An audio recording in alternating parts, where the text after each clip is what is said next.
All right, ladies and gentlemen, apologies for the lateness. I was waiting for a video to finish processing because it's something to do with Avatar Frontiers of Pandora. And I had to do some extra stuff as well. But no time for excuses. It's time for yet another session of Hunter x Hunter. Actually, I keep forgetting to go down to the actual list itself so I know exactly how far I gotta read today. There we go. Let's begin. Yo!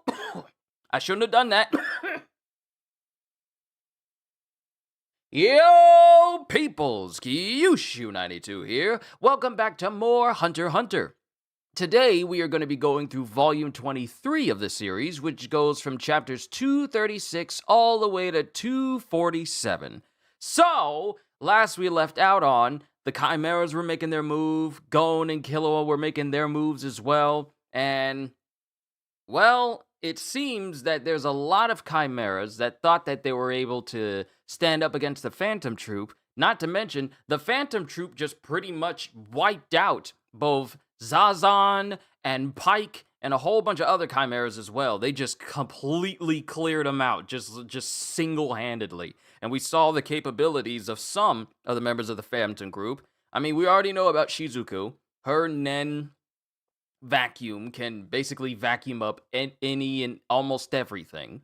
And then we have Finks, who apparently can build up enough power in his hand to just basically obliterate the body of a full-grown and fully toughened up Chimera. Then we have Phaeton, who apparently, based on his rage, can unleash an insurmountable amount of power to the point where the rest of the Phantom Troop...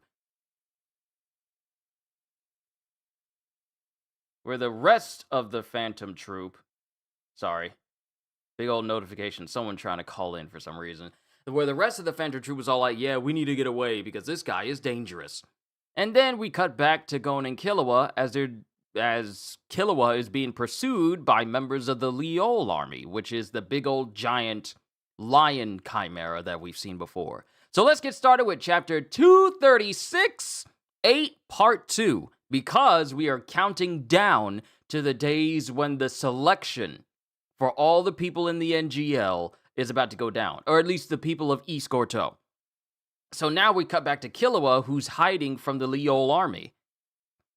Here he comes. Chapter 236, 8, part 2. Here he comes, but from the opposite direction, and not from the air? Because Killua is being watched by one of the flying members of the Leol army, the one that basically has a bug face, but she flies. And not from the air? And then there's a rumbling sound as we get one Chimera who's rolling a big giant ball towards Killua. More than likely, he's a dung beetle Chimera. But he starts rolling this giant ball towards Killua, and it crashes into the tree that Killua's hiding under. But we see Killua on a different tree.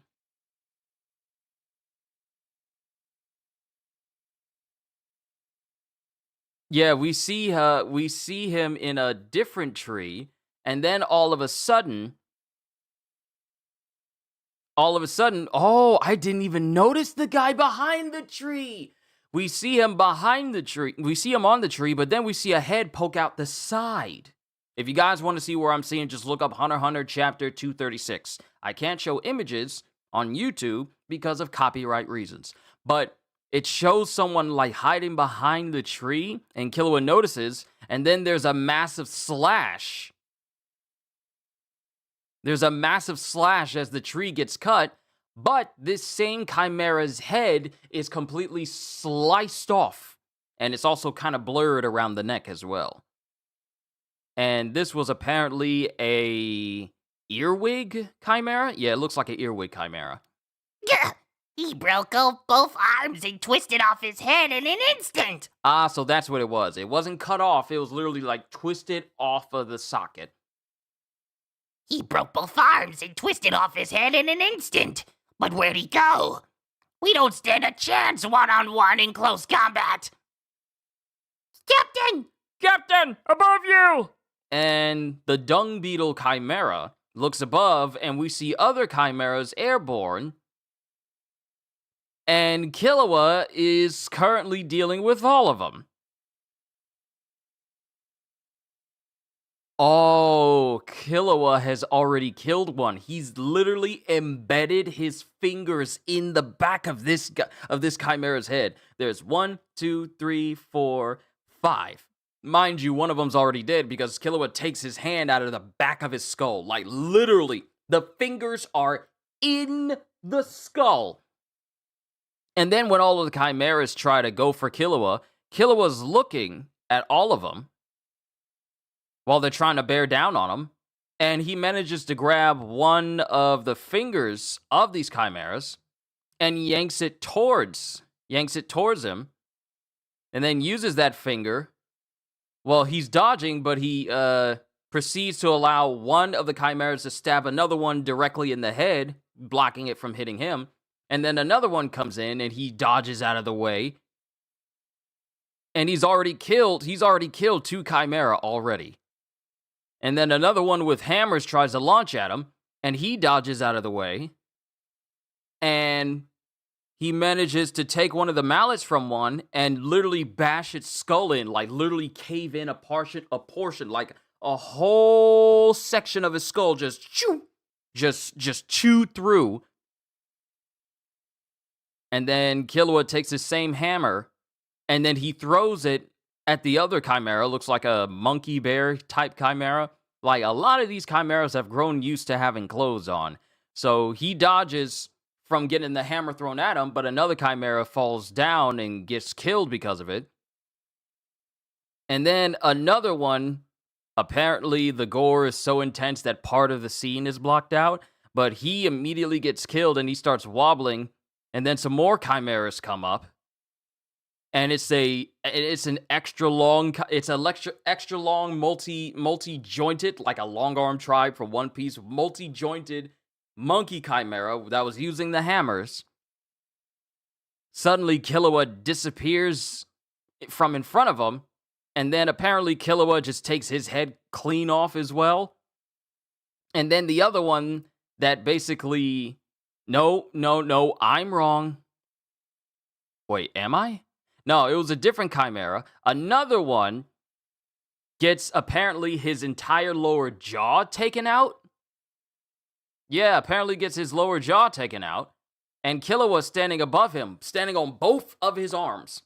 And is preparing to literally just take this one piece of a weapon, like the end piece, jagged end piece, and just shove it directly through his face and kill him. He's thinking, oh no! Then there's a boom sound as the dung beetle Chimera goes and knocks a tree down that he's on, causing Killua to miss killing the one Chimera that was still kind of alive. Missed too. Ganging up on him in the treetops doesn't work either. Let's regroup. And they start to take off.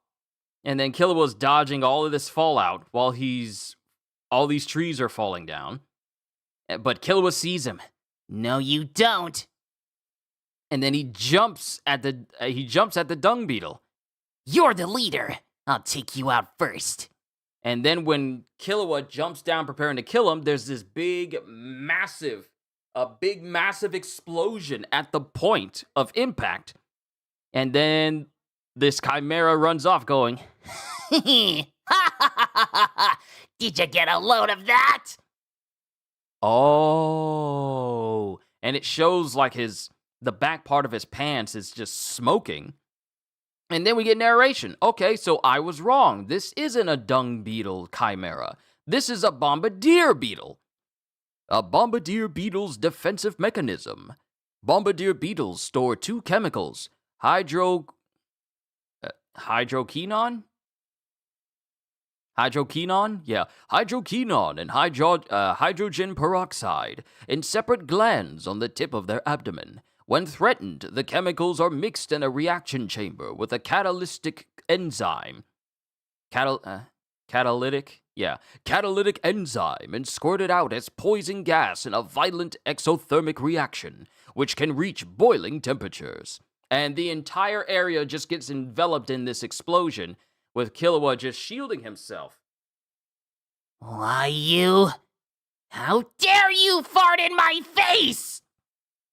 But more importantly, I was in his blind spot, and yet he made a counterattack with perfect timing. Someone else is feeding him information. Him! Thinking of the flying chimera in the air, so it's probably a dude. Sorry. I bet I'm being watched right now. Or maybe his ability allows him to pinpoint my location. Then, in that case, I can't afford to show them my abilities. No electroshocks. I need to keep my yo-yos a secret too. I'd like to shake them off and hide if I could, but I'll have to kill them all with my bare hands. And then, all of a sudden, he's running, and then he gets hit from the side, out of nowhere. A gun? No, something is on my face. And then he takes it off of him, and it looks to be like a little flea. Yeah, like a little flea is just attached to him. A flea? It's huge. And it's so huge that it takes up like one big portion of his finger. Normally, fleas are literally this, like, really minuscule, but his takes up one entire digit of his finger. I don't ever want to see fleas that big in real life. A flea? It's huge. Then all of a sudden, he gets hit again. And now there's a flea attached to his neck. Where's it coming from? And then it starts to zoom out of Killua. And then it starts to take like this grid-like view in the environment. Area TH88. X-15, Y-12, Z-2.X-9, Y-32, Z-1. Okay. You can't get away from my TikTok Fleedom Fire. And we have a chimera who is literally sniping from miles out. And he's using a gun that's literally shooting flea bullets. And that's the end of chapter 236, onwards to chapter 237. Let me go ahead and fix this up. I changed the font because it was a little bit too thin, and I think this is better. I think having it this way is much better. Nails too long, gotta clip that. Sorry about that. Chapter 237, 8, Part 3. And Killua gets shot again, and another flea is on his leg this time. And then he rips it off, but now his leg is bleeding. My temple won't stop bleeding. It's not just any large flea. So these fleas, I can't remember what they do. And then this chimera's gun starts to swell up. Yeah, it starts to swell up in the back end. Area PQ Y-7 X-8 Z-4.Y-5 X-3. I'm trying to see, am I saying this the correct way? Area PQ Y7 X8 Z4.Y5 Z X3 Z1. I don't know if I'm saying if I should be including the dashes or just saying the letters and numbers. I don't know. Please forgive me if I'm butchering how this was said. Area PQ Y-7 X-8 Z-4.Y-5 X-3 Z-1. Okay. And then he breathes in deeply, and then his gun swells even more. And then his finger twitches, and then the gun fires, and it goes sailing, and it hits Killua directly in his arm. But Killua takes it off again. So now his temple's bleeding, his neck is bleeding because he got hit there, his leg is bleeding, and now his arm is bleeding. He's clearly trying not to snipe me down. He wants to wear me out by bleeding. My fleas are a special breed. With a vertical jump of 200 meters in my air gun, you can run, but you can't hide from this killer combo. And he shoots again, and Killua manages to dodge it this time. He can dodge it already. No wonder the monkeys were in over their heads. But Killua didn't dodge it completely. He got grazed, so now his cheek is moderately bleeding now. He can't keep aim if I keep moving fast, but I hate to waste any more energy. And then Killua just starts using Zetsu and starts enveloping it. Ravi! The legend is here! We are currently on chapter 237. I changed the font so it could be a lot more prominent, and I also increased its size so people can tell exactly what chapter I'm on. But Killua starts using Zetsu, and his aura is just enveloping his entire body now. What's he up to? I need to make some more stickers for the channel. I need to make some more. I need to make some more emojis as well. Finally using his ability? Perhaps. Let's see what he does. Okay.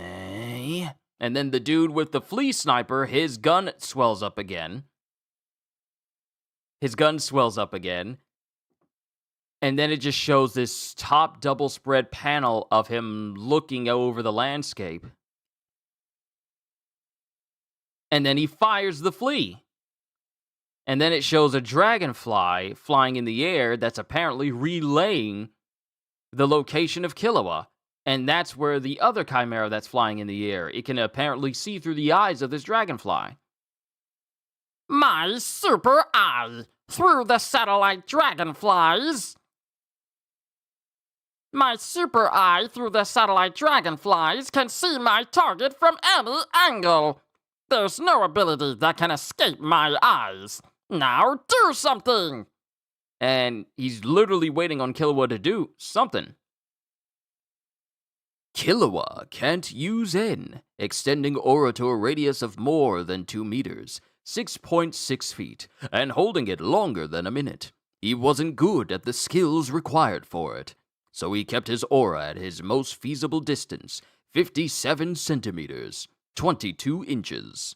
A very small area, and it shows the flea getting closer and closer. So with the previous shot, he literally dodged a bullet. When it entered this ridiculously small window, he reacted and dodged with superhuman reflexes and pure speed. But this time, he didn't dodge it.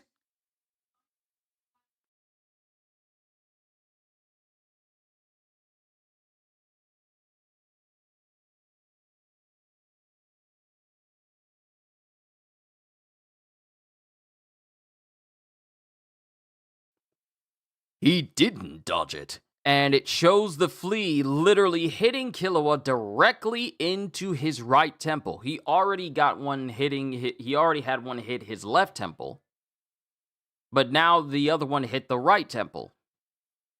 This way, he could accurately measure the bullet's trajectory. It came from over there. And then Killua starts making his way directly towards the sniper's location. And he starts moving at high speeds. And then the flying chimera goes, By standing still, he pinpointed the location of the sniper. He's heading towards you. Okay, fine by me. All within expected parameters. And then Killua is just taking off through the forest. And he's looking at his cheek that got grazed going, It stopped bleeding where it grazed me. The flea's saliva must have anticoagulant properties. But the point where the flea hit him on the other side of his face, that's still bleeding. So he's slowly hemorrhaging. I can't afford any more wounds. I won't let him get away! And then Killua jumps into the air, and he's focusing his eyes, and he goes, There he is! And the sniper jumps off of a plateau, and he's just looking at Killua smugly, and he just hops away, and Killua gives chase. Until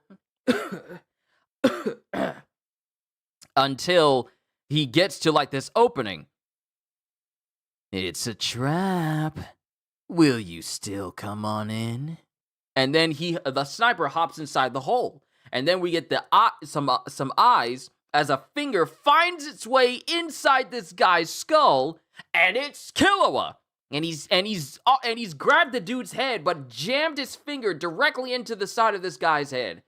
And he goes, Think I care? Die. No hesitation at all. Ballsy to be sure. and then all of a sudden, tentacles erupt from this guy's head, and they start to encircle Killua. And then it turns out that they're falling. This hole leads into an underground lake. An underground lake? Want to see hell? You're looking at it. And then the body falls into the water, and we get these other creatures. We get these other creatures that are in the water. That is the end of chapter 237. Onwards to chapter 238. Fix the numbers there. There we go. Chapter 238, 8, part 4. And it looks like a whole bunch of chimera that are underwater. Underwater chimera are in here too. Blood! Feeding time! And they all start attacking a body in the water. And it's a feeding frenzy. And you can see the blood from the outside. And they're chomping down, and one goes, Huh? Wait! This is Captain Ikalgo's host! Stop eating him! I want to stop, but the blood is calling us! How many chapters are there? In total for this volume, for volume 23, it goes from chapters 236 all the way to chapters 247.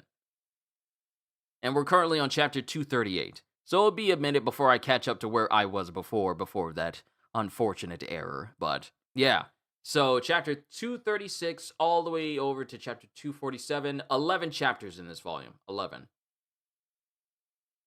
Yeah, 11 chapters. I want to stop, but the blood is calling us! And then we get the eyes of something, and it's a big old octopus. Why, you? How dare you cut off the Great Calgal's precious arms? And it shows this octopus holding on with 2 tentacles to a stalactite, but the rest of them are all cut off, and it has that sniper rifle barrel we saw before. And Killua's holding on because he's attached to the wall somehow. I didn't want to be dragged underwater. The suckers helped. But you're an octopus. You have 8 arms. Don't call me an octopus! And and Ikalgo's head basically inflates, and it looks like he's about to aim at Killua, but instead of shooting Killua, he just takes off and starts flying through the environment. I have to find a new host, or I can't raise more fleas. I'll leave this to Ortho and his sister. And then it cuts to Killua, who's keeping up with Ikalgo, and then he catches him by the barrel. Hey, we meet again. Yeah, long time no see.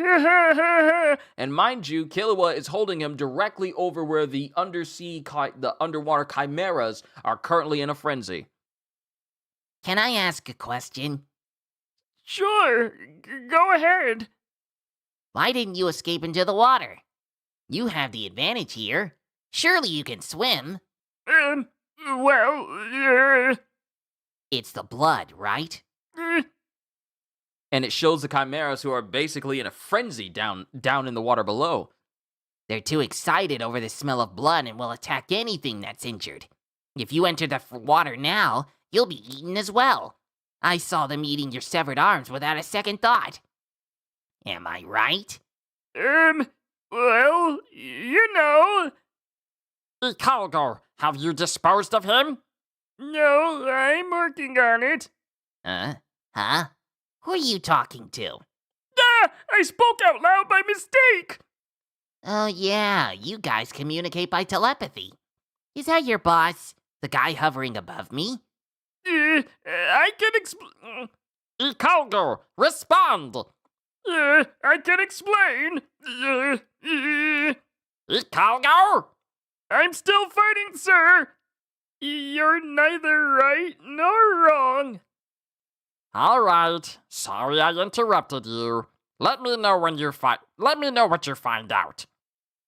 Dragonflies buzzing around in a cave would look too suspicious. I can't send them in. And then Killua. Let's make a deal. Eh? I'll let you live if you tell me his ability. Answer me in 10 seconds. 8 seconds. And then Ikalgo's getting more and more nervous. I wanted to be born as a squid. I was especially awed by the whiplash squid. Did you think squids and octopi are alike? Wrong! An octopus is ugly! A squid is cool! Like how tiny differences in the features of a human face determine beauty! For me, the squid's form is flawless! 3. And then Ikalgo slices off his own barrel.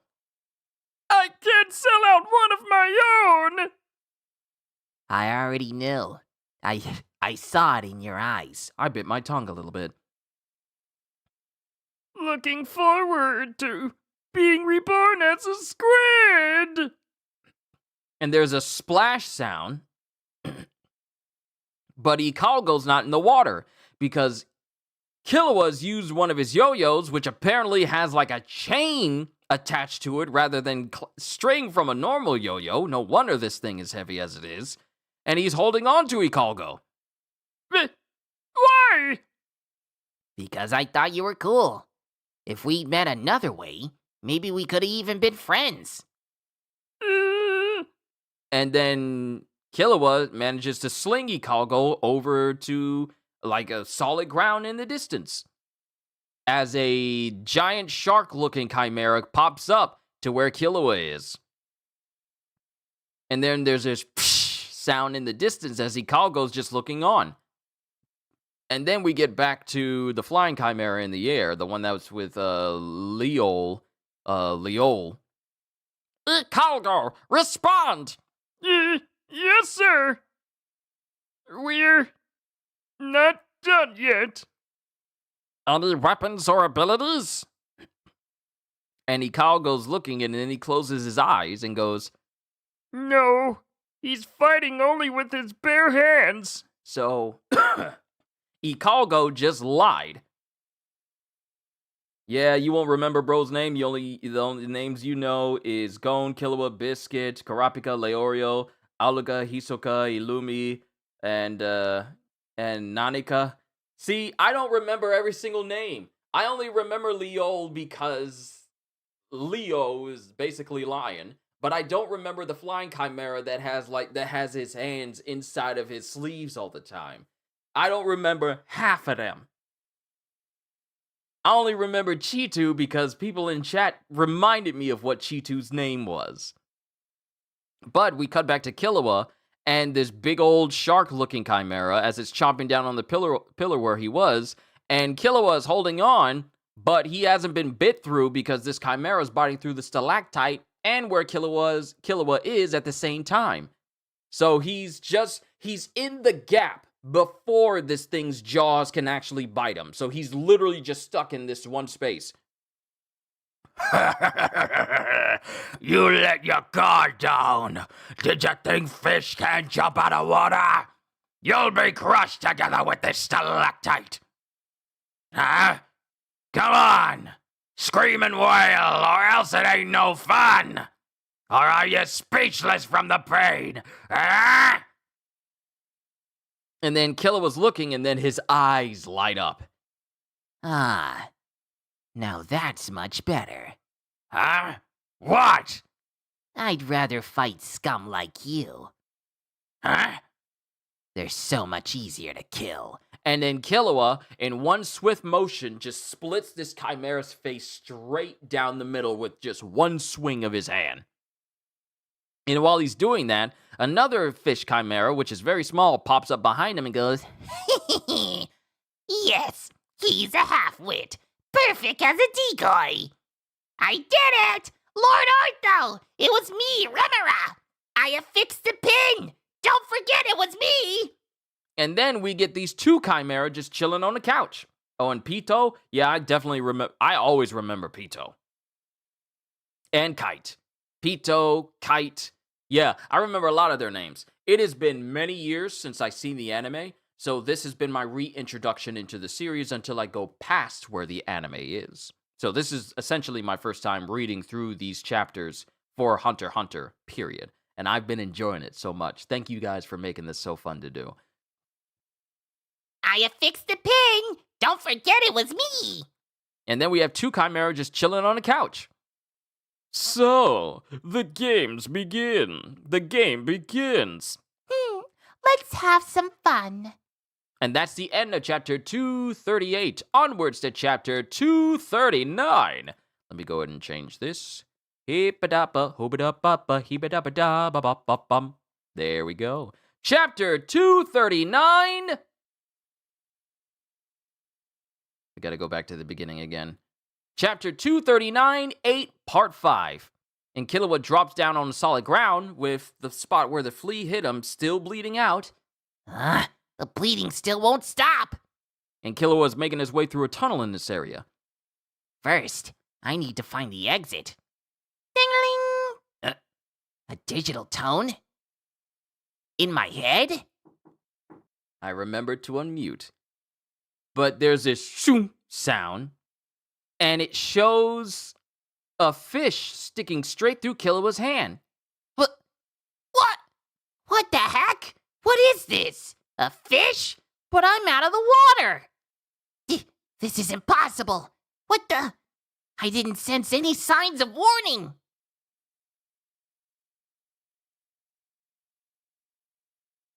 Humming being a chill guy. Who, you? Yeah, you must be chill.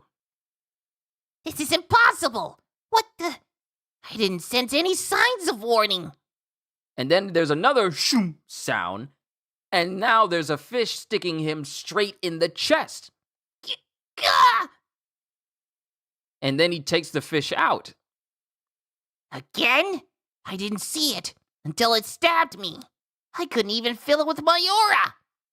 And then it shows this appearance of his body essentially looking like the designs of a dartboard, with the one fish that's in his chest literally being the bullseye point. What the? A target? And then two more fish, while another fish lands in that same spot. Gah! This is bad. I can't sense any signs of attack.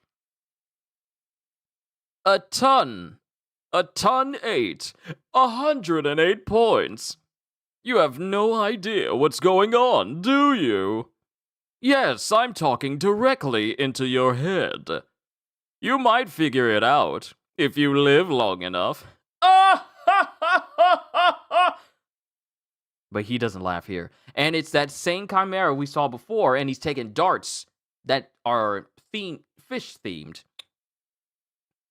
And they are just sticking into the dartboard. And then the fish that was sticking in Killua, after the Chimera takes the dart out, the fish disappear off of Killua. But the wound made from this fish impacting him has made a spot where it's starting to bleed out. So they are Nenfish. But why couldn't I sense them? His ability got activated somehow. How else? Until the moment I get stabbed, I couldn't see or feel the attack coming. And then there's another fish that finds its way directly into his shoulder, and then two more fish find themselves directly into both of his legs. Top of my game. And he throws another one, and it hits its mark on the dartboard, which then causes the fish to find themselves on his two available arms. So Killua has been hit in both of his legs and both of his arms right now. Now then, getting the picture yet? 3. Only 3 fish attack at a time. Then the fish vanish. And this colorful pattern. There's only one answer. And Killua takes off real quick, and he goes to the water, and he sees himself, and he sees the design and colors and markings of a dartboard that is basically adorning his entire body.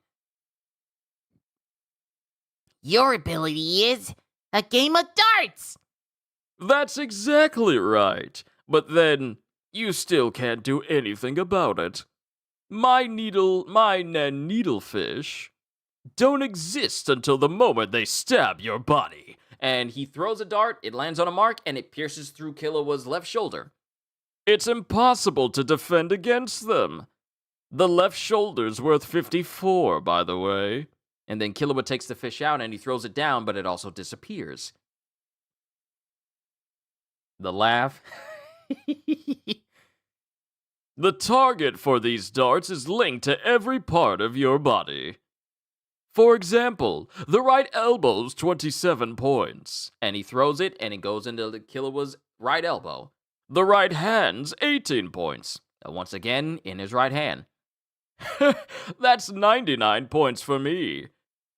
Hey, I can't hear you screaming. Are you dead already? The game's not over yet. And Killua was getting fed up about this because his eyes are getting narrow and he's just wiping the blood off of them. The treble 6. And 4, 13. And he starts throwing more spots on the board over and over again. Bravo! You're amazing! Well, duh. My neck is on the line, too. Then we get the explanation for these two chimeras' ability. The sibling's ability first activates when the Nen pin created by the sister is attached. The target's body is then linked to the brother's Nen darts game. Not even the siblings can remove the pin until the game ends. The enemy gets stabbed by Nen fish when the brother's dart hits the board. There is no way to avoid it because the Nen fish do not exist until it touches the target's body. Our ability is invincible. Game of death. Fish darts. It comes with risks, of course. It's invincible once activated. However, if the brother misses the final throw of the game and busts, all damage gets reflected back up onto the siblings. We're invincible. Why? Our faith in each other is the strongest in the world. And while the next throw the brother does hits the bullseye, which is essentially the center of Killua's body. Not yet. Not yet! And that's the end of chapter 239. Onwards to chapter 240.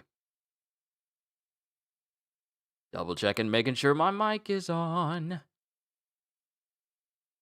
Chapter 240. Chapter 248, Part 6. Getting close to the finale now. Why not let him know? Hey, I'm not that nice. Though if he cried and begged for his life, it would help me focus even more. But if he were to say something like, "Get it over with," or "I give up," like some nihilistic hero, I might get PO'd and fumble. I'd rather he die clueless, always wondering when the end was coming. And Killua is steadily wobbling because he keeps getting hit all over his body and he's bleeding out essentially everywhere. Then he gets hit in his arm and he falls backwards. Not yet. Not yet! And Killua gets up again. But then another Nen fish finds itself in his left leg. This is really bad. I'm losing too much blood. I might die. It's now or never. Now then, it comes down to the final round. And Killua his body is sparking. His body is sparking as he's struggling to stand up. Left ear, 18 points. It finds the mark, and a Nen fish goes straight through Killua's left ear. Huh. Now you don't have to pierce your ear. Right calf, 7 points. And another Nen fish finds its way into his leg. You keep saying Killua has to move out of the way, but the Nen ability of these two siblings makes it so that wherever gets hit on the dartboard for the brother, it will automatically find its way to the opponent's body. It's not something you can dodge. It just literally comes into existence and then proceeds to pierce that body part. It's not like he can dodge it. It is just like it's like a domain expansion surefire hit mechanic to a degree with this board. Right calf, 7 points. So it's not, if it was an easy ability for Killua to dodge, he'd be dodging, but it's not the case because that's how this Nen ability works. And Killua's just standing there, still sparking, and then we get the brother. Now, this is it. The final throw. I trust you, Says the sister. Then Ortho goes, Leave it to me. and he takes the arrow, he takes the dart, and then he throws it. And then it hits directly up top on 20. Ding! See? Bravo! Great job! You're the best in the world! You're the best in the whole world! I love you! Yay! Yay! And they keep giving each other multiple high fives, and it shows the Nenfish apparently hitting Killua directly in his head. Like, directly center mass in his forehead. And Killua falls over. And he's just laying there. And then the sister goes, I'll go take a look. Me too. We should give Remora the corpse as his reward. and the two siblings come up out of the water, paying attention to Killua, and then they make their way over to him. Right through the forehead. Sir, the target is dead. Well done. I'll ask Sir Leol, to promote you. Thank you, sir. And the Chimera that was watching Killua flies off into the distance after confirming that Killua is dead. Yes! Now we'll be assistant squadron leaders. All thanks to you, little sister. Yay! Yay! Yay! And before he can even finish this, Killua is up, and both siblings' heads are completely separated from their bodies. In an instant, mid-high five, their heads are gone! Yay! But Killua kind of wobbles and falls backwards after doing that. Why? Why? How can you be alive with that fish through your brains? And then Killua takes the fish off, and there's an actual sucker on the end of this fish's mouth. It's a sucker from the octopus. How'd you manage to? But my fish are foolproof. They can't be blocked, ever. I know. I didn't block. It materializes on impact, right? So I grabbed it after it stabbed me. And it shows that the fish actually did touch Killua. However, it didn't actually go all the way through his head. It only went through a little layer of skin first. By grabbing hold the moment the fish took physical form and punctured skin. So the moment the fish even pierced even the little bit of skin, Killua immediately grabbed it and then snapped off the beak and then put a sucker on it to make it seem like he got stabbed through the head when they went to go check on him. From what you said, I figured you could hear me but not see me. So I had time to break the fish beak and stick a sucker on it. Whoa, hold on. You need lightning speed reflexes to catch it. That's just not human. Well, sure. It would have been if I didn't know where the dart was going. But the final throw was the only one that I knew without a doubt where and when the dart would hit. Huh? You were going to double out. The last dart must land in the outer ring, and the game was 501 up. And the brother's just looking at Killua explain everything. Start with 501 points in play until you reach exactly 0. It's used on the pro circuit. I never said what game it was. How? I knew as soon as I figured out the ability was based on darts. I recalled your first throw, which was a double 4. You started with a double in, hitting a double to begin scoring. Getting explained about darts here. I'm gonna forget about these rules as soon as this chapter is over. You started with a double in, hitting a double to begin scoring. You have to be pretty cocky to have the skills to back it up. A guy like that plays by the official rules. As a testament to how good he is. The rest is simple math and patience. Subtract the points from 501 and wait until it drops below 40. Then I readied my hand by my forehead at the 40-point, double 20 mark, poised to grab the dart. And then we get narration. Killua didn't bother to explain that he changed his aura into electricity to maximize reaction time. Rather than wait for the nerves of his skin to sense the fish, which relays that signal to the brain. Then processes it and transmits a command to the hand. The signal is routed through the nerves and the brain, delaying reaction. The aura sends a command directly to the hand, bypassing the nervous system altogether. He programmed the aura around the left hand to send an electric signal directly to the muscles, thus grasping the fish the instant the aura sensed it. How long have you been playing darts? At age 6, I got a perfect score in count-up. All part of basic training. Or was I 7? Whichever. And that is the end of chapter 240. Onwards to chapter 241! We're about to catch up to where I was before. Only those who were here before will know exactly what went on.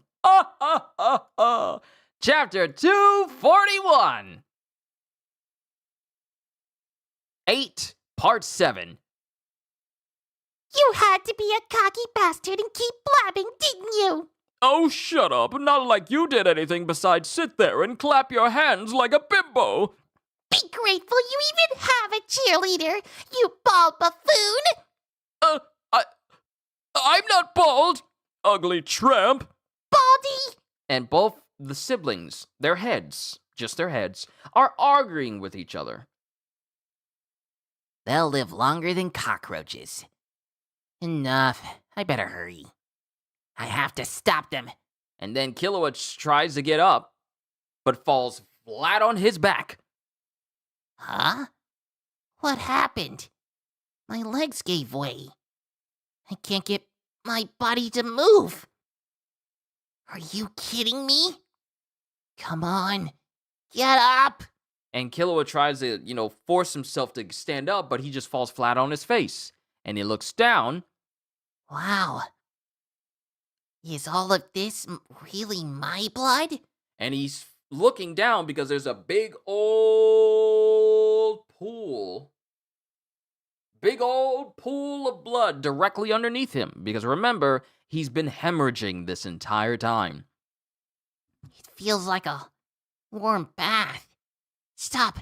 I have more pressing issues. I have to go. My hand. It's all blurry. My eyes are going. It's no use. I can't move. Uh-oh. Now I'm getting chills. And I just got an idea for a great way to use my nen, too. Am I going to die here? Gon, I'm sorry. I couldn't be of any use. And while it looks like he's about to fade away, a tentacle pops up, and it's Ikalgo! And he grabs Killua's arm. You're watching Hunter x Hunter right now? Awesome. Hey, octopus! Octopus, dispose of him later! Help me first! Oh, shut up. Help me! Are you listening, octopus? And then Killua's looking at Ikalgo, and he's going, Octopus? Don't call me an octopus! And then he inflates his head and takes off with Killua on top of him. Hey, What? what are you doing? Isn't it obvious? I'm betraying my comrades. It's not cool, I know. Don't try to talk anymore. I know a good doctor, though. Though he's unlicensed. The underground circuit will take us. The underground current will take us. Hang on a little longer. And Killua is just laying on top of Ikalgo. I just saved you. You could have walked away. Now you'll be a fugitive too. Yes, I'm an idiot. That part is clear. I don't know why I'm doing this either. But you know what?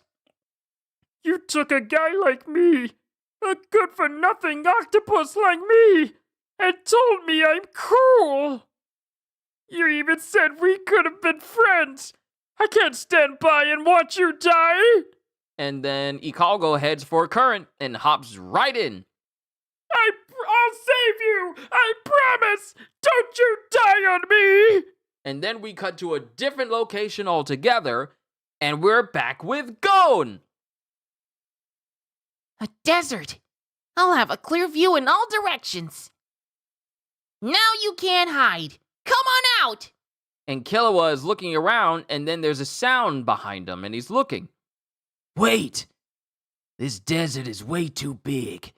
You'll shrivel up in a day without water. But he hears someone speaking behind him, but he doesn't see anyone.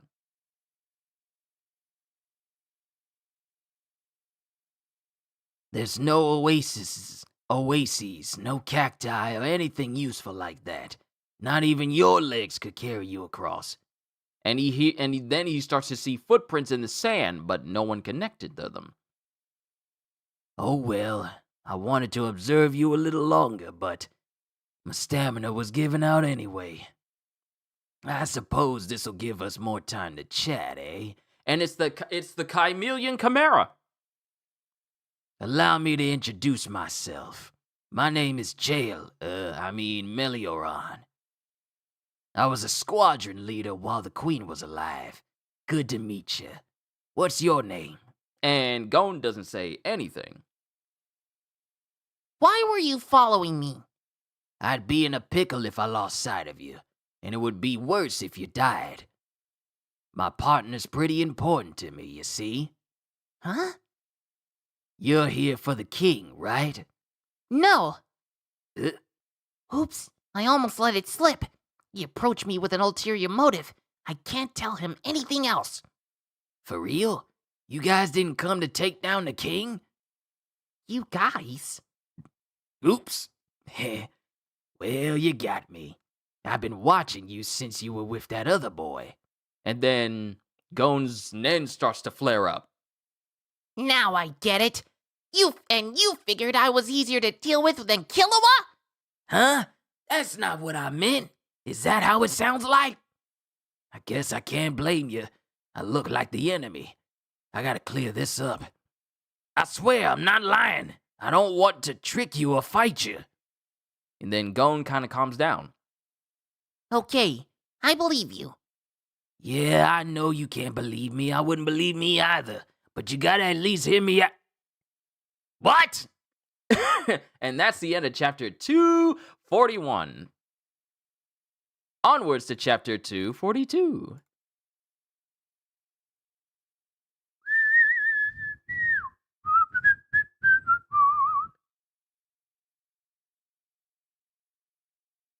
Chapter 242, 7, Part 1. We have now gone from 8 days until the East Gorto selection to 7 days. We now have 7 days until all those people of East Gorto get gathered up in one spot for the king to essentially eat. Chapter 242, 7, Part 1. Aren't you going to eat?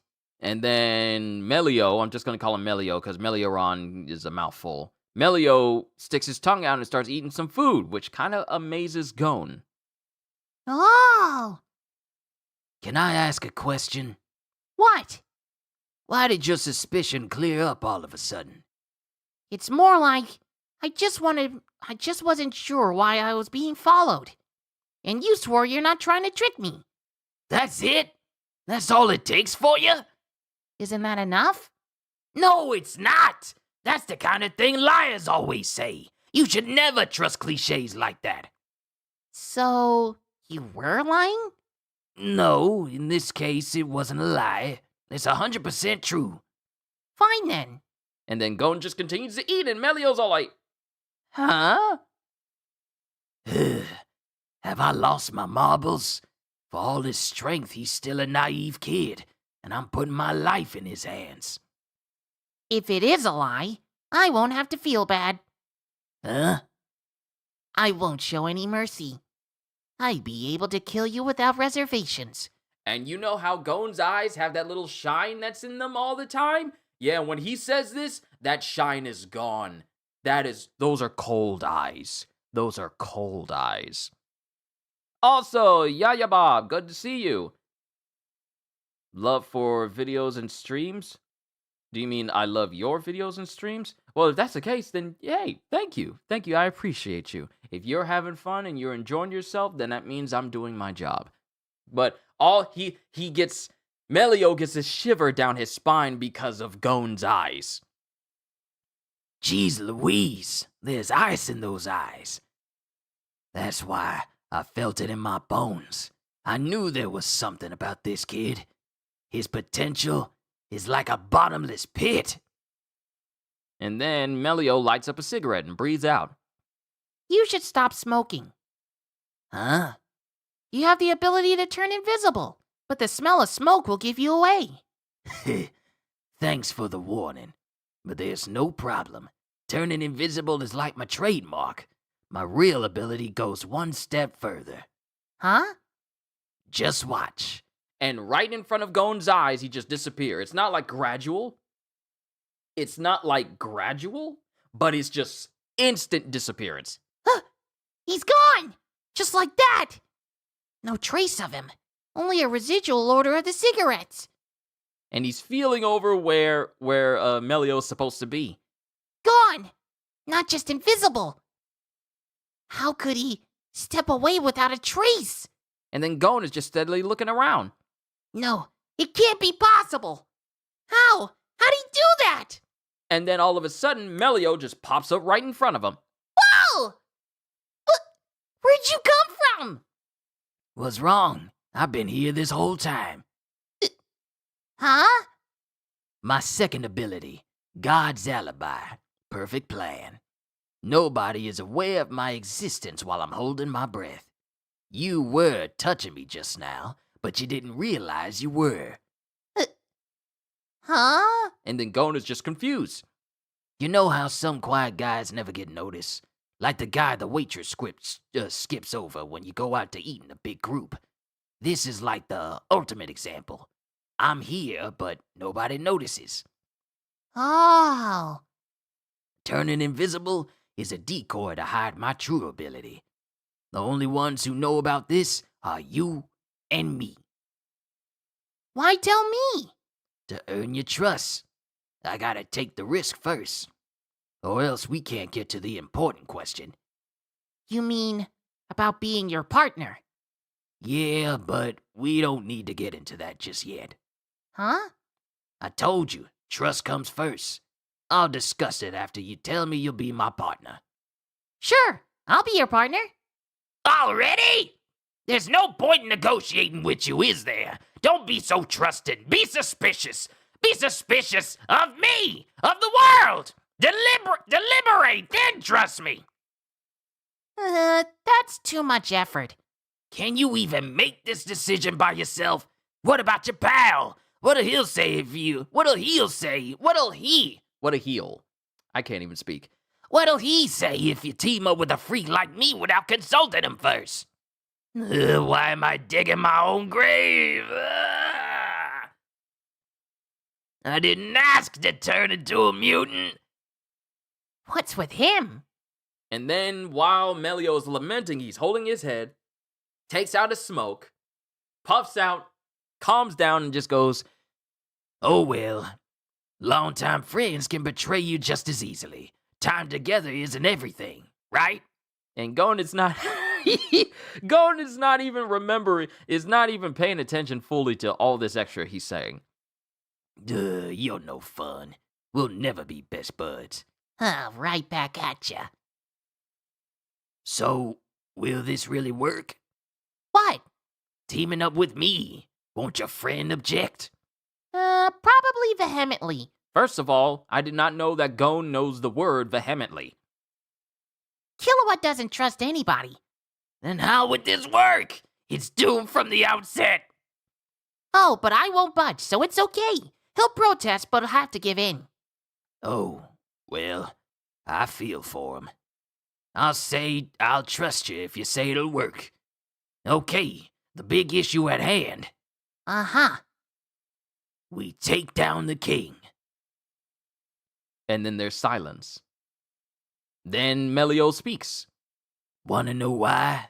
Yeah, of course. I was waiting for you to go on.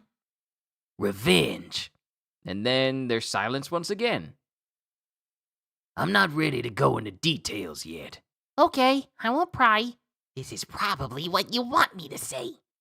Yet he says, Well, if you insist, I guess I'll have to tell you. "You're gonna tell me now anyway?" Just kidding. No amount of asking will work. I didn't ask. Then Melio continues on. The king killed someone who meant a lot to me. So you are going to tell me? His name was Peggy. His head was blown off in front of my eyes. Peggy was the penguin chimera that I gave this voice to when the queen was still alive before Meadowim, the king, was born. This was one of my favorite voices to give to him. Yet unfortunately, as soon as he wanted to take care of the queen, he was summarily killed by the king because he didn't think that the queen was important anymore. That's Peggy. His name was Peggy. His head was blown off in front of my eyes. But I didn't even realize someone close to me had died. Why not? I thought you saw it. I had forgotten that he used to be my foster father. And then time passes. I remembered only recently my memories as my days as a human. Not all of it, of course. Well, let me rephrase that. There isn't much I remembered at all. My parents' names, my own name, bits of my childhood. Peggy was my foster father. In his previous life, he always carried around the NGL Bible. Do all of you have human memories? I don't know about the others. Some clearly have more beast-like traits. I don't know what some of them are thinking. Well, now I understand why I felt like I could trust you so quickly, Melioran. You seem very human. More than any other chimera ant I've met. Actually, I'd say you're just as human as I am. You think so? The impression I got from you is the exact opposite. I felt an inhuman beast within you. That's why I chose you to team up with.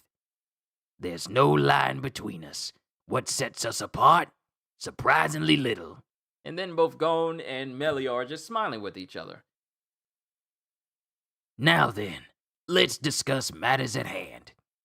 But first, can you tell me your name now? And as they both shake hands, Gon goes, I'm Gon. Gon Freaks.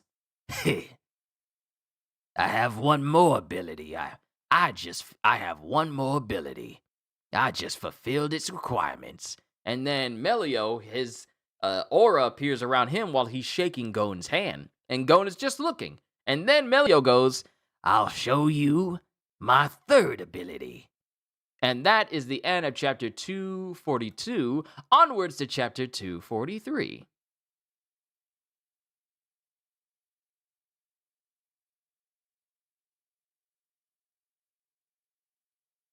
All right, so now we fully caught up to where I dropped off before I realized my mic was turned off. So it was really at the beginning of this chapter. Chapter 243, 7, Part 2. My third ability. Activate. And then he envelops both himself and Gon in his aura. And then he points towards a bird that's over in the distance, and they walk over to it, and the bird's unmoving. And not only is he able to touch the bird with one of his cigarettes, not the burning end, mind you, but he also tells Gon to touch the bird. How come? And as soon as Melio lets out a breath, Gon is touching the bird is wondering what's going on, and immediately flies off. You mean I was able to use Perfect Plan too? That's right. This is my third ability, God's Accomplice. While Perfect Plan is activated, it also works for the person I'm touching, by extension. Looks like you get the ramifications of this. By using this ability, we can approach the enemy without them ever noticing an attack. No matter how powerful the king is, one mega punch to his unguarded vitals, and he's a goner. This is why I've been looking for a partner to deal an unprecedented blow to that jerk. And it shows the king, and he's reading a whole bunch of books. Now I can continue. Oh, here we go. I saw you and your John Ken Rock against two of my men. I set them on you to find out what you can do. Oh, don't feel bad. They were killing for fun behind my back. I don't consider them comrades anymore. Though from their perspective, I'm sure I was the one who changed. And Melio is still steadily smoking. About being partners. Huh? There's someone more qualified than me. You have someone better in mind? Yeah, I'll call him. Hold it. I'll call him. Hold it. You know I trust you. I won't regret a thing even if you betray me later. I came to this decision by getting to know you, but whether I can trust someone you trust is a different matter. Do you get me? I see what you're saying, but... Hey, my life is riding on this. Perfect Plan isn't invincible. In fact, it's quite vulnerable. Nobody is aware of me, but I'm still there. Enemy attacks can still hit me. What would you do if you knew someone with my ability was coming? You'd attack every which way, right? Oh, yeah. I'm dead even if they hit me by blind luck. I hate to say it, but I'm only about as strong as a peon. I can't take a single hit from a squadron leader, never mind the king. Other leaders know they can detect me within when I'm invisible. It's already been proven. I needed them to assume that's as far as it goes. That in is all the precaution they need. Only when nobody knows the true story can my ability be invincible. The point is, I don't want anyone else knowing about my ability, even if you have absolute trust in this guy. And then Gon takes his phone and then still beeps in. You can find out for yourself. Huh? I'll call him over without telling him about you. You can watch from a distance and see if he's trustworthy. Hey! Hey! I've been waiting to hear from you! You guys did it! Where are you? I got a lot of questions! And the person he called before Gon could even say the full sentence of hello was Knuckle. What you guys did got moral to take action. The original plan's a bust, but I'll totally back you up. We can't let 5 million people die. Moral's ability has the capital Peijin surrounded. And it shows Moral, and apparently he's created like these pillar of smoke all around the city so that Peijin doesn't get, taken by anybody. Really? Now Neferpito can't afford to dispense his nen. He'll have to stop any remote sorting. That's great! But the boss and Nove will be using all their energy to stop Neferpito. They might not have anything left to duke it out with any of the other royal guards. All citizens are still headed towards the capital for the rally. The danger of genocide is still high. Things haven't gotten much better. We can't contact the chairman anymore. He's focusing and honing his energy elsewhere. He's focusing and honing his energy somewhere, waiting for 0 hour. All right, Gon Freaks, it was wonderful having you here. You have a wonderful day. He's focusing and honing his energy somewhere, waiting for 0 hour. And it shows a hawk flying in one direction. and it senses something and immediately takes off because it shows Chairman Netero sitting at the top of a plateau, and his nen is so strong that it's surrounding the surrounding area and it's repelling the animals away. That's how much nen he's focusing right now. The four of us will decide whether we send for reinforcements or if we can fend off the royal guards by ourselves. What does Killua think? He's not here. You split up? So he was doing all this by himself. Try calling him right now. And then Gon tries to call him, but he can't reach him. I can't reach him. His phone is off. Well, keep trying. We should touch base. The sooner the better. Yeah. How about halfway between our current locations? Here we are. Mandai. And then Gon just kind of looks over at Melio, letting him know that's where they're going to go. Then we cut to the king's hand. Check. That's mate. And apparently the king is playing shogi. Why didn't you concede defeat? And he's talking to this very hefty person who's sweating bullets. Huh? Then all of a sudden, his ear just disappears. Don't make me say it again. The match was decided 22 moves ago. Why didn't you concede defeat then? Did you think I would make a mistake? And the fat man starts running, but the king just swings his tail, and there's a massive spray of blood in an instant. Cretin. And then we get Thulu Yuppie? Something Thulu Yuppie. I'm just gonna say Yuppie. Then Yuppie shows up. Next is the Go National Champion. Give me the rulebook. It's simple, but the game is actually very complex. It might take longer than shogi. Please let me go home. What are you people? Someone please help me. And then one of the other royal guards is dragging this champion over, and he falls flat on his face, and he puts his glasses on. It looks like Mandark. Quiet. You are in the presence of the king. And then the king, as the body, because here's the thing, the body of the person that was playing him before is still next to him. Head completely obliterated. Just bleeding out on the floor. Then the king speaks. Choose now. Sit and play, or die. And then it just shows, a go piece. And that's the end of chapter 243. Onwards to chapter 244.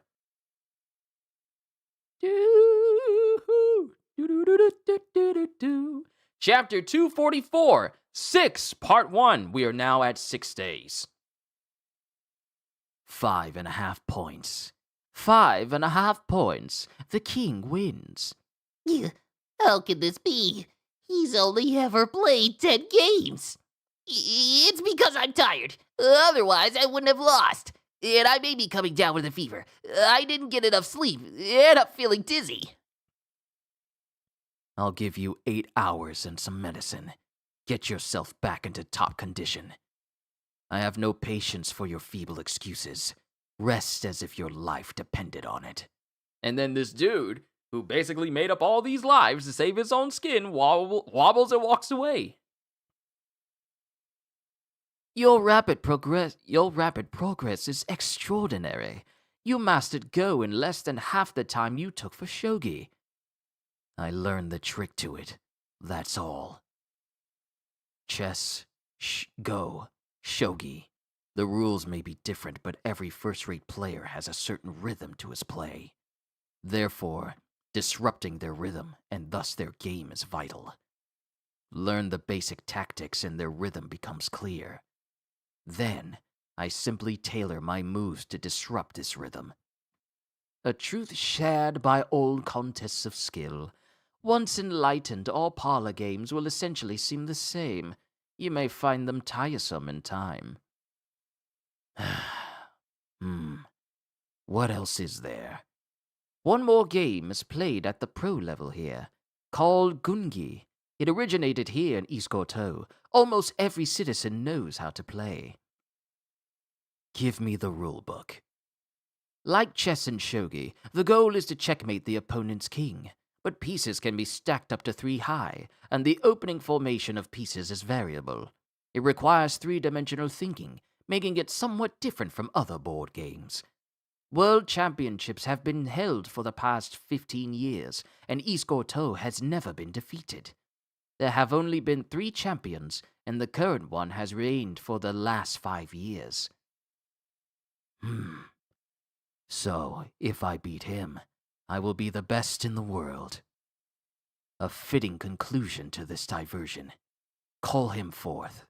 Then, one of the elite guards opens up, and it's not a girl, and it's not a boy, but it's a girl showing up.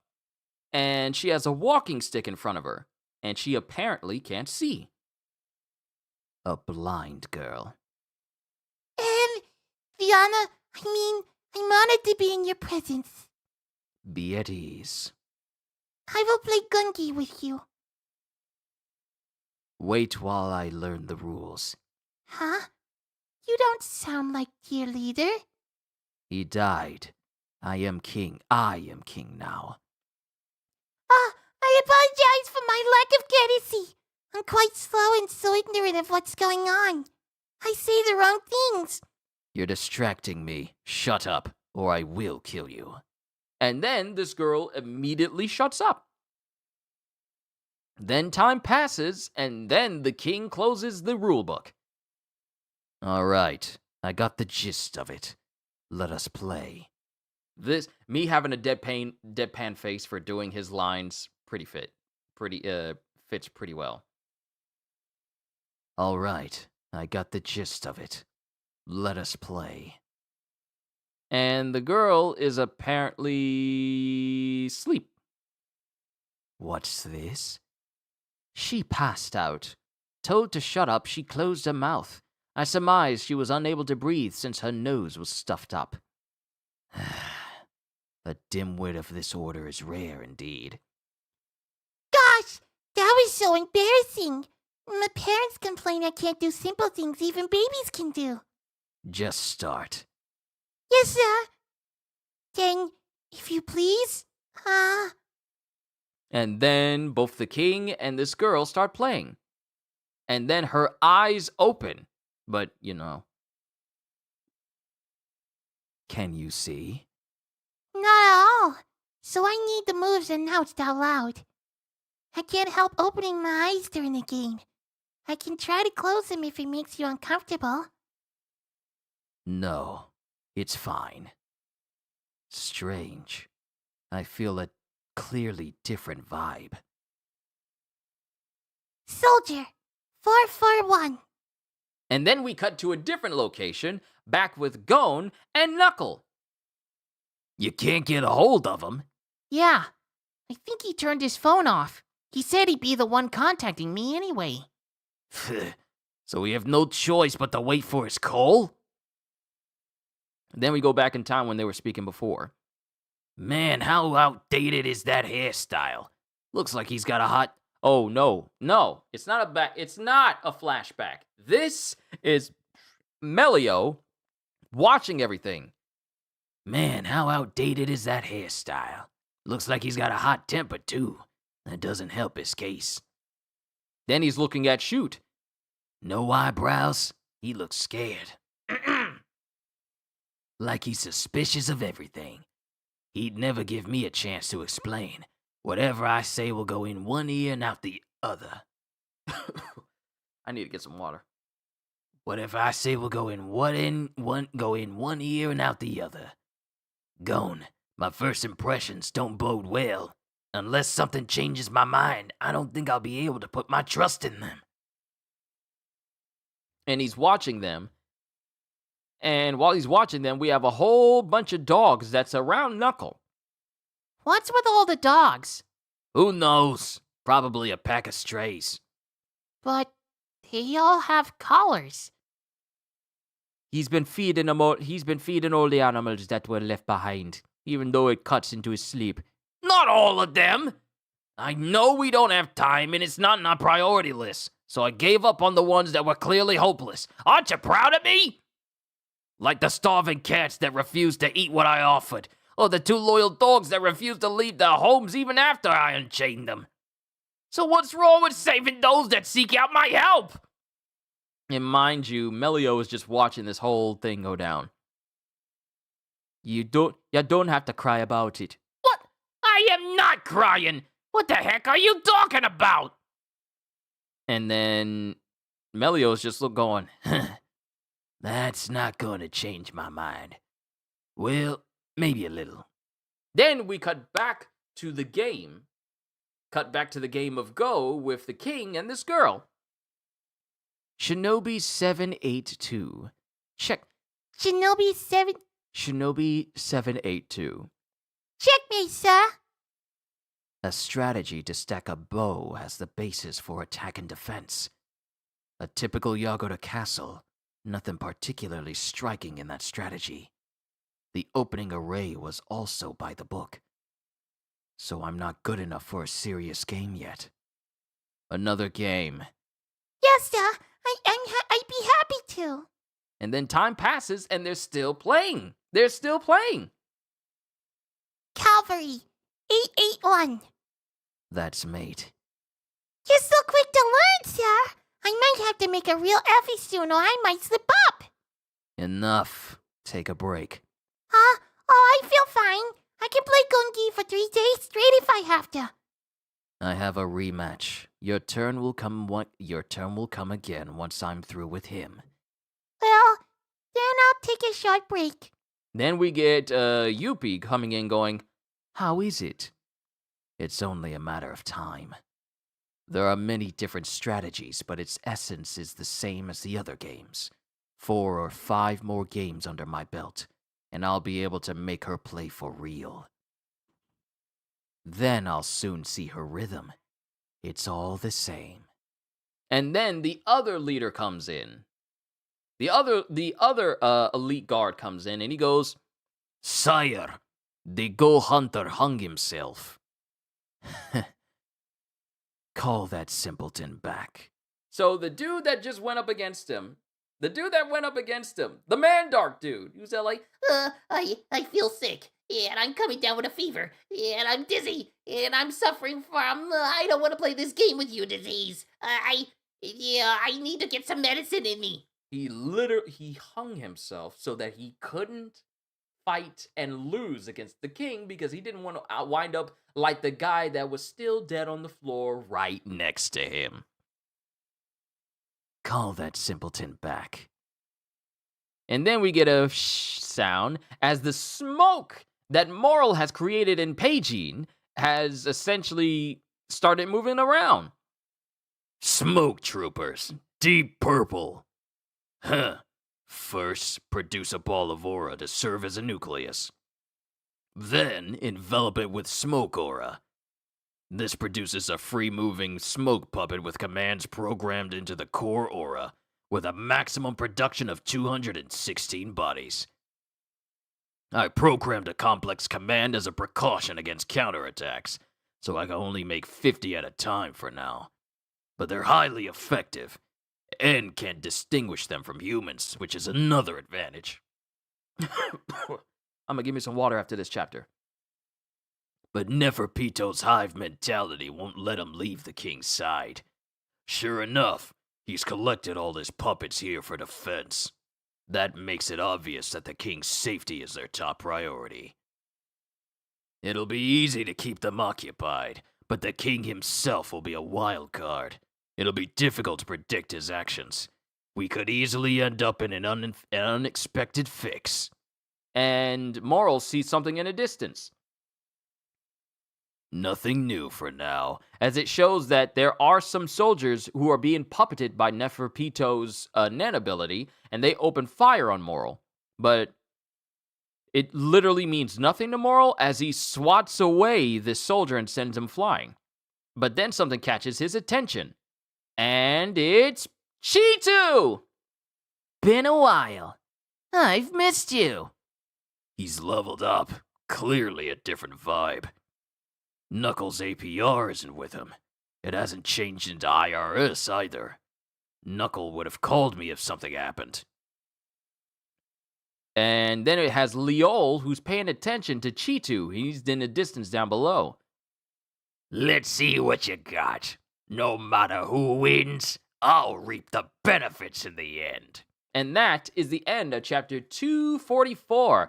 Onwards to chapter 245 as I go to get myself a bottle of water. Because my throat is drying out.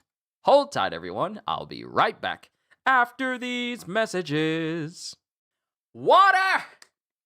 Oh, water! There we go.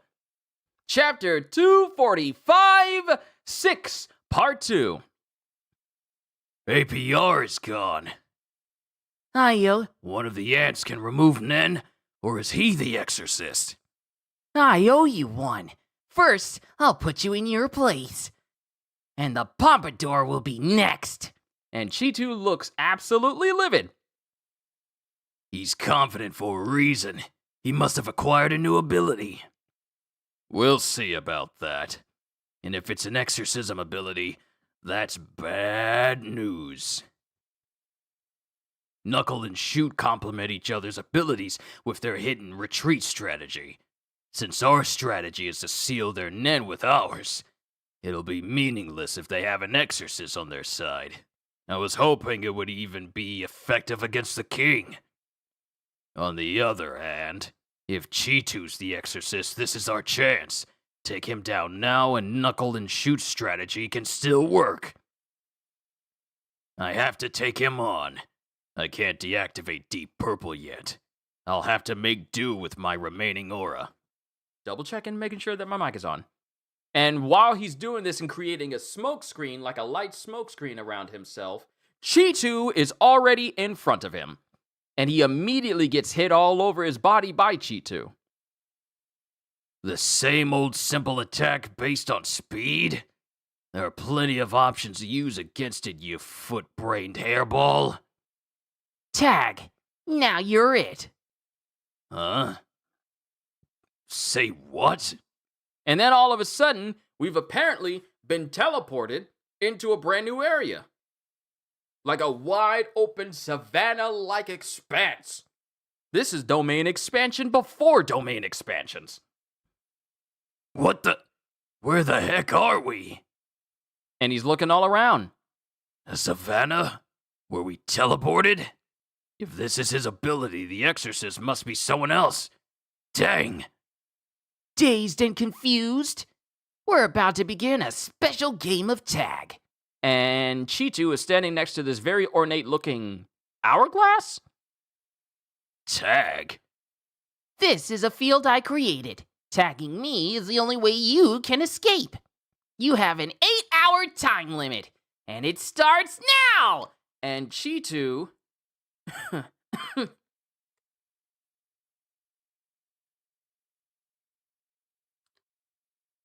And Cheetu starts looking like he's about to run at Moral, but he stops because Moral starts walking in a different direction. Yeah, he starts running at Moral, but Moral starts walking away from him. Hey, didn't you hear me? You can't get out without tagging me. But I can't catch you by running around willy-nilly. It's okay, I'll take my time. And then Moral just walks away from him. Solid backdrop, like he said. This is a Nen space removed from the real world. This really is domain expansion before domain expansions. Wouldn't it be crazy if domain expansions was inspired by Cheetu's Nen ability from this arc of Hunter x Hunter? Wouldn't that be crazy? This is a Nen space removed from the real world. It's about the size of a baseball field. I can produce enough smoke to fill it if I deactivate and recall Deep Purple, but I have two issues to consider. One, would I be able to deactivate it from inside here? And two, even if I could, would the aura be able to get me through the barrier? The worst case scenario would be if I deactivate Deep Purple, but not be able to retrieve the aura. I can't reactivate the aura until I retrieve it all back first. It's too risky to try. I can't deactivate Deep Purple. Not yet, anyway. So Moral starts walking towards Cheetu. He starts walking towards him. Huh? Want to give it a go now? Catch me if you can! And Cheetu starts backpedaling, and Moral just starts moving towards him. But he stops. Huh? Hey, you're not... Yeah, I am! And he takes his giant smoke pipe because he really just wanted to get close to... the hourglass and smack it. And nothing happened. Sorry, can't destroy the wall or the hourglass. There's only one way to escape. You gotta catch me.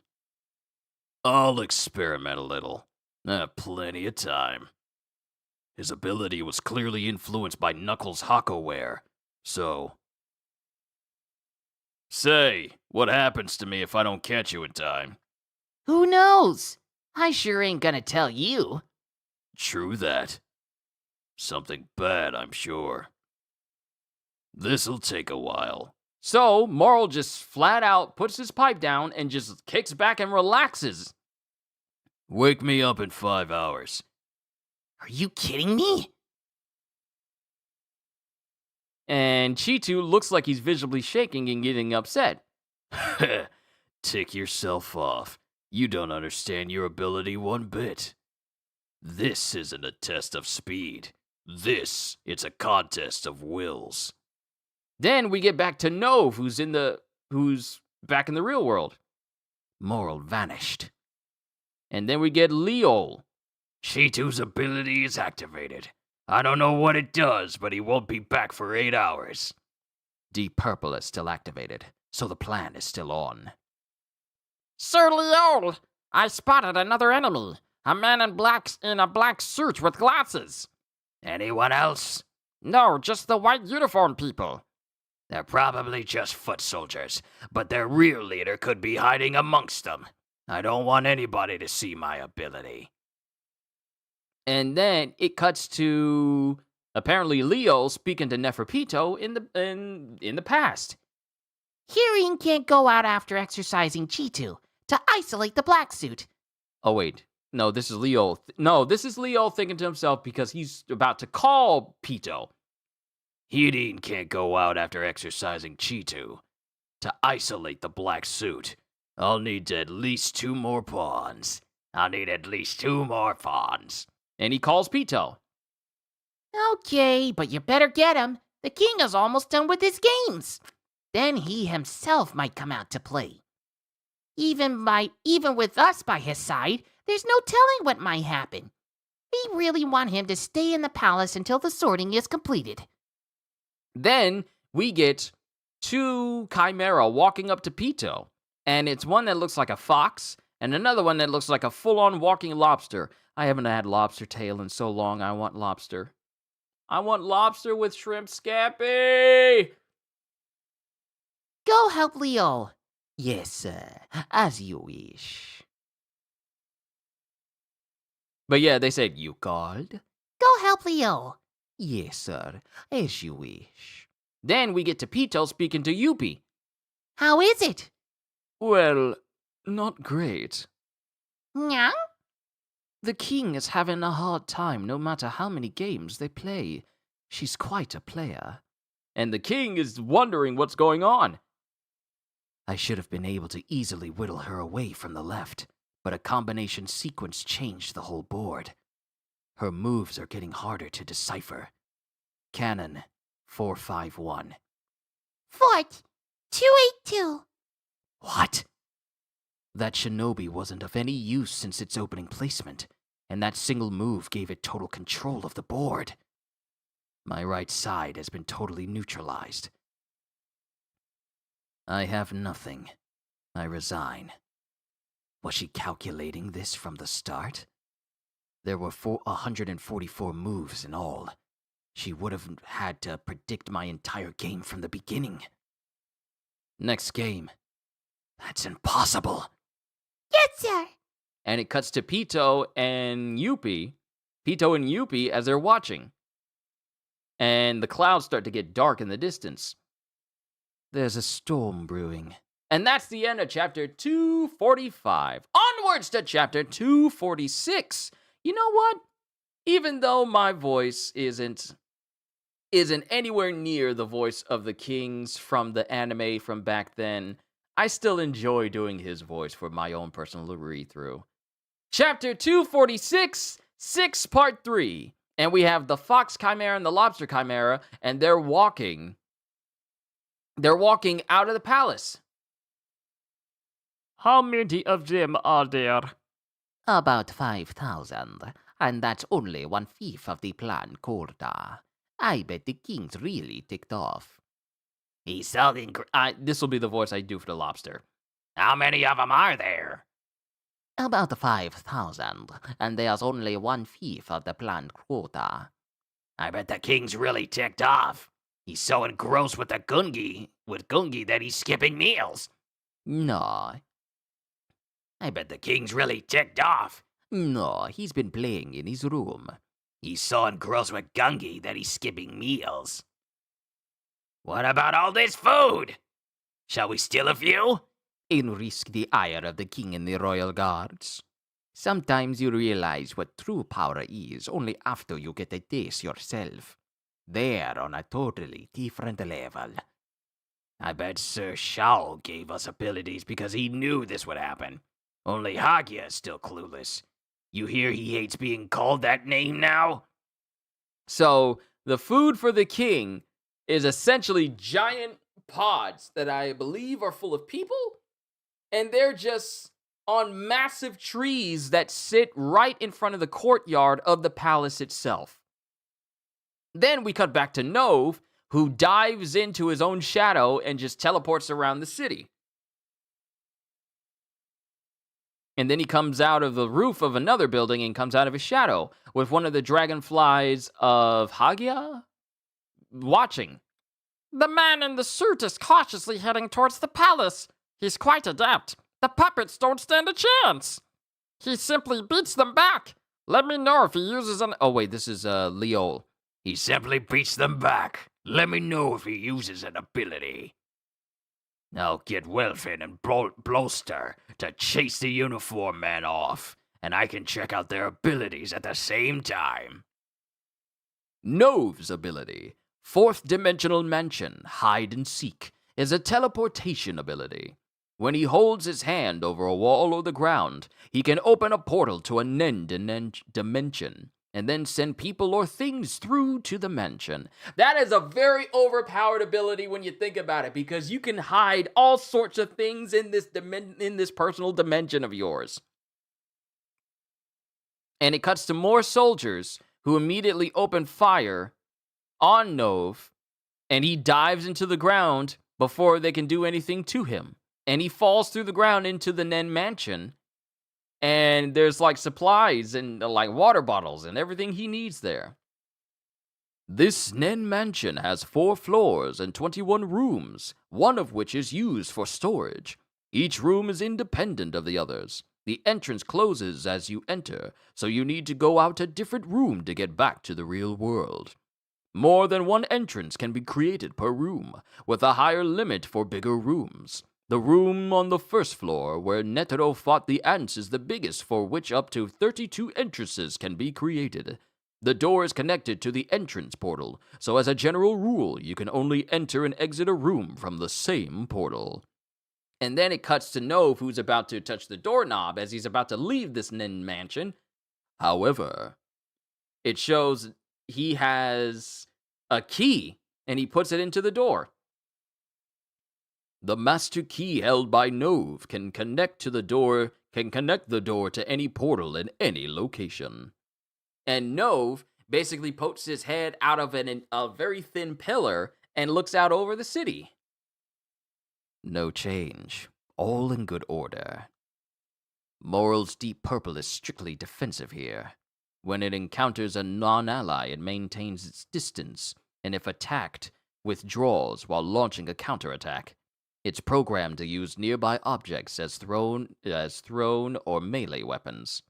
Avoiding direct contact makes it very difficult for the enemy to detect that Deep Purple is a set of Nen constructs. Then we get Hagia. Huh?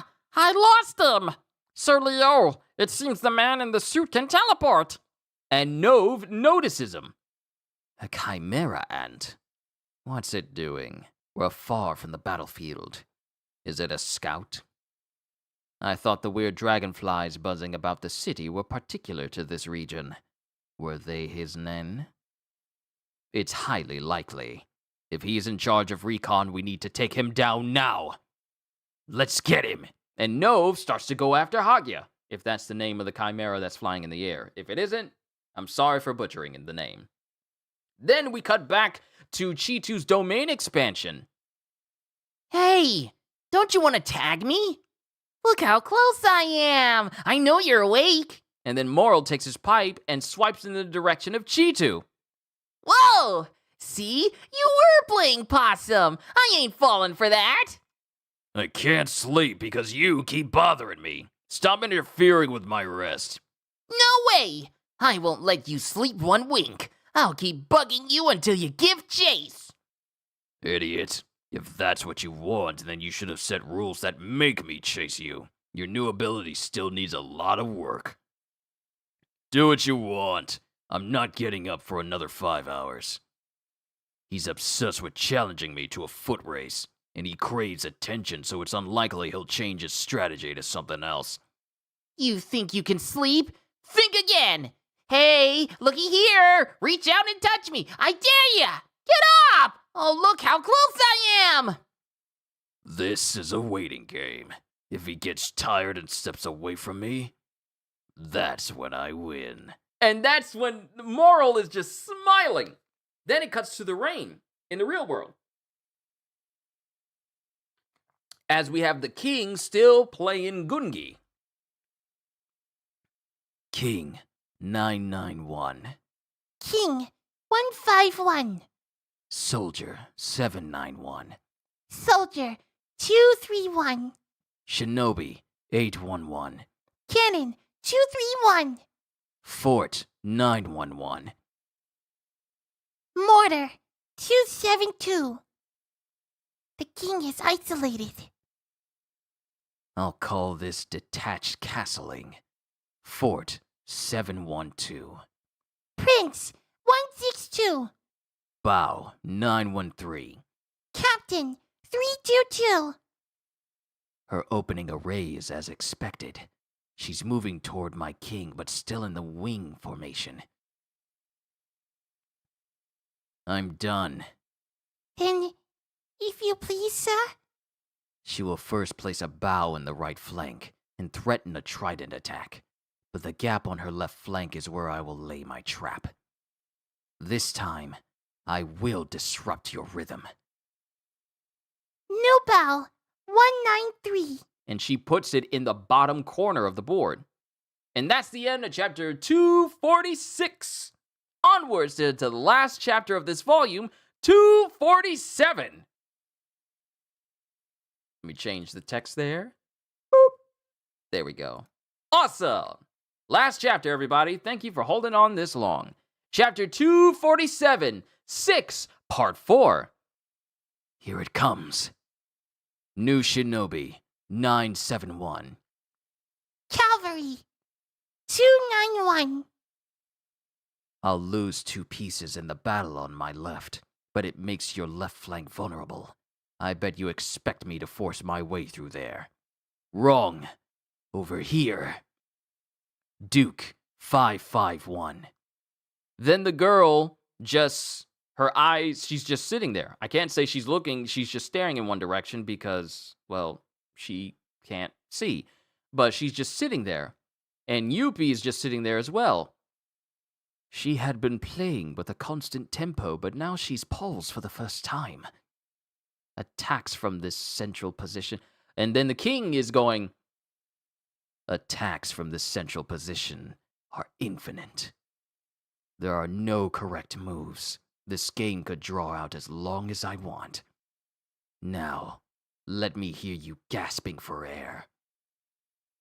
And then the girl makes her move. New Duke. 921. And all the king can look at is the basically boundless amounts of moves that he could be making. He's now stumped. I resign.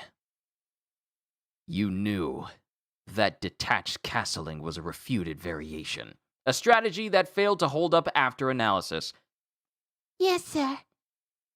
Then why did you pause to think? You should have made your next move immediately. And then Yuppie is in the background. A question posed off the board. If you're responding correctly, it could be your last move. The detached castling you came up with, sir, is actually called Cocorico. I came up with it about 10 years ago. Placing the Duke on the center in response to a trident was also me novelty move called Central Duke.